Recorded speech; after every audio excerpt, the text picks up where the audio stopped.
Yeah, if you really want your whole genome, it's not reimbursed very easily. Although it's interesting, your whole genome can be cheaper than doing an individual test, which is reimbursed and covered by insurance. So, for example, if you have any family history of breast cancer, then you can get Myriad to sequence just your BRCA1 and BRCA2 genes. But for about the same price, you can get your whole genome done, including those two genes. There are issues about, if you got a positive on that, on BRCA1 and 2 out of 20,000 genes, you might go ahead and confirm it with a Myriad test. And in fact, it's not bad to confirm these things with as many ways as you can. I think we should keep the bar high, that's fine, but I still think everybody should get sequenced, because that information, if it's accompanied by a pretty simple preliminary test that shows you know what you're getting into, that you're not going to freak out no matter what you see, right? You're going to follow up calmly. If you can't sign that, then you shouldn't get the test. But if you can sign that, then everybody should get the test. And I think basically everybody can figure that out. Do you believe most people can handle it? I think with a little education, yes. I mean, it's not any harder to handle than, oh, you have high blood pressure, or, oh, your kid has phenylketonuria, you have to keep them away from phenylalanine.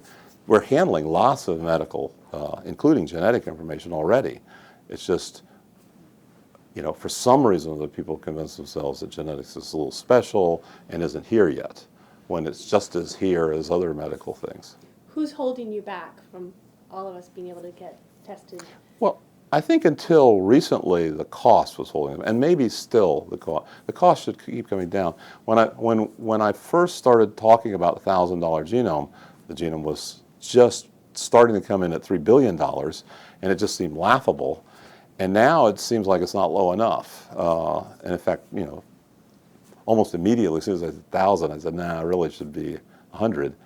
And eventually it will get to the point where if everybody's reimbursed, to some extent to the end user, it's free, and that will encourage people to do it.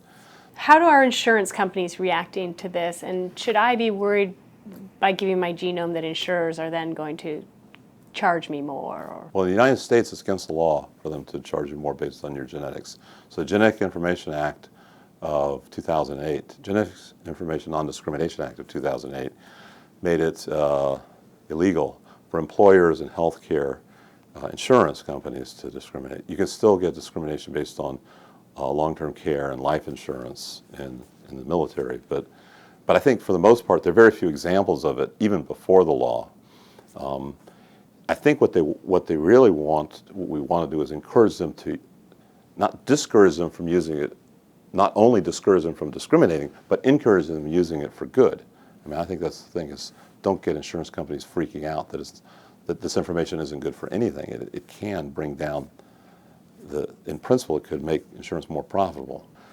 Louise Slaughter and others in the Congress have not only helped GINA, but have organizations like PGED come in and give briefings every few months in DC, and I think there's some interest in getting education. This is like the kind of education we needed when suddenly the internet came, and everybody thought, oh, we don't need to listen to computer geeks. It's like who would ever want to have a mainframe in their pocket, right? But we suddenly needed education, but that was not life and death. That was like the convenience of having a supercomputer in your pocket. But now we're talking about things that could really influence the quality of your life for your whole family.